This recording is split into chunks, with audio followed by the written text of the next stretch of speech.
Manchester City were always the underdogs in the North-West. But over the past 10 years, the noisy neighbours have become the dominant force in Manchester.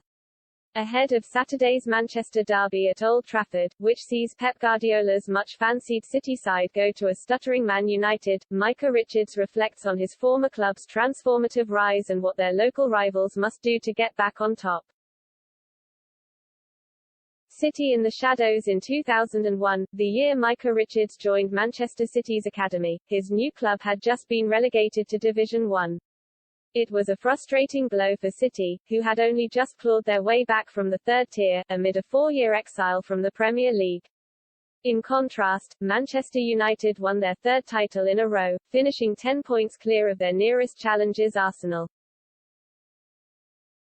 It was an example of the huge gap between the two local rivals, a gap which had been a feature for decades and a gap which emphasized the desire at City to always land a blow on United, whenever they had the opportunity.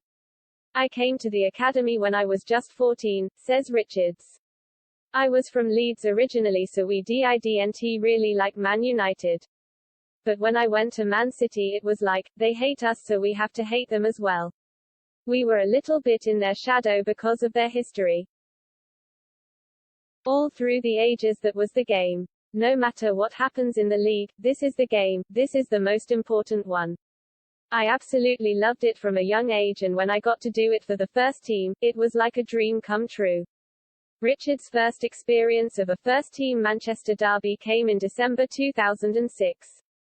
Again, the gulf between the two clubs was plain to see. United won 3-1 at Old Trafford, with their front line of Wayne Rooney, Louis Saha and Cristiano Ronaldo all on the scoresheet. United finished that season as champions, City were 14th.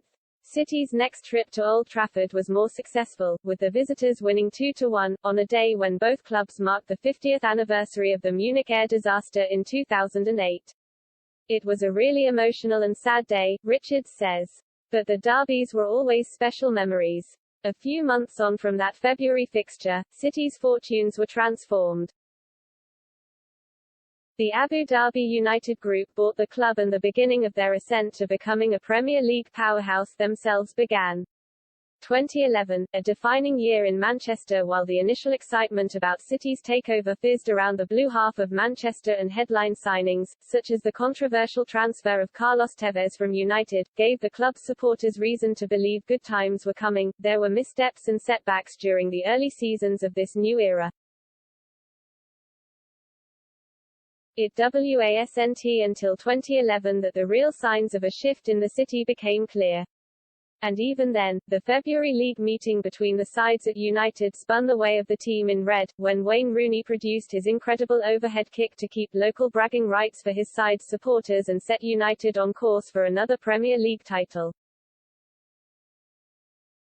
But City were a coming force, and a FA Cup semi-final win over United at Wembley paved the way for a first major honour under the new ownership and a piece of silverware which breathed confidence into Roberto Mancini's squad. By the time they returned to Old Trafford in October, they were ready to make a statement. What followed was a historic result, for both Manchester clubs. 6-1. A scoreline City and United fans will never forget. I don't like to say, but I did get man of the match that day, laughs Richards. And an assist. I don't like to mention it. We had that rivalry, that bit of banter. We were the noisy neighbors, and when that game happened and it was 6-1, it was like we'd actually arrived. People will say, yeah, but they went down to 10 men and all that, but it was the manner we did it. To go to Old Trafford, you know how tough it is to go there anyway, but to go there and win 6-1. The first half was even, but in the second half, we just turned it on. I remember David Silva, James Milner, Mario Balotelli in that game were just different gravy. That's one of my favorite ever moments, and it came against the Reds. City had been put in their place at the start of 2011. By the end of it, they were the team to beat. Manchester turns blue. Sergio Aguero's special moment gave Man City Premier League glory by the narrowest of margins ahead of Man United on the final day of that 2011-12 season. Sir Alex Ferguson's side struck back in his final campaign 12 months later, but since then United have had to watch on as City have collected 4 more league titles. It's been an unprecedented era of success for supporters in Sky Blue. While United have dipped badly, their local rivals have flourished. Such has been their strength. City haven't just won, they've won by smashing Premier League records. Since 2011 it has been a massive shift, says Richards. Look at the consistency City have had. People will talk about not winning the Champions League, but we won the Premier League under Roberto Mancini against Sir Alex Ferguson, and then Manuel Pellegrini comes in and wins it, and then Pep Guardiola has taken us to the next level in terms of performance, consistency, breaking record points totals. It's sad for Man United because growing up they were always a team at the top, a team you wanted to beat because their levels were always so high. So to see their levels drop a bit is disappointing. How do United regain control of the city? There was hope this summer that United could turn the tide. With the arrival of Rafael Varane, Jadon Sancho and, especially, Cristiano Ronaldo, there was real excitement among United supporters of what could be achieved. Solskjaer had led his side to a second-placed finish last season, and with the addition of a World Cup-winning centre-back, an electric attacker they had pursued for several transfer windows, and the iconic Ronaldo, the only way, surely, was up. But it hasn't worked out like that at all. Instead, the 5-0 thrashing at home to Liverpool left the club at crisis point. A vital win at Tottenham last weekend brought much-needed relief and a timely shot of confidence. To have seen 10-man City surprisingly slip up at home to Crystal Palace earlier on that Saturday changed the complexion a little for United supporters, too. However, contrasting performances in the Champions League in midweek, when Ronaldo had to rescue United after another concerning performance and City turned on the style to thrash Club Brugge, were a reminder of the club's current standing. City are expected to pull away with Liverpool and Chelsea to contest the title. Man United are expected to fall short again.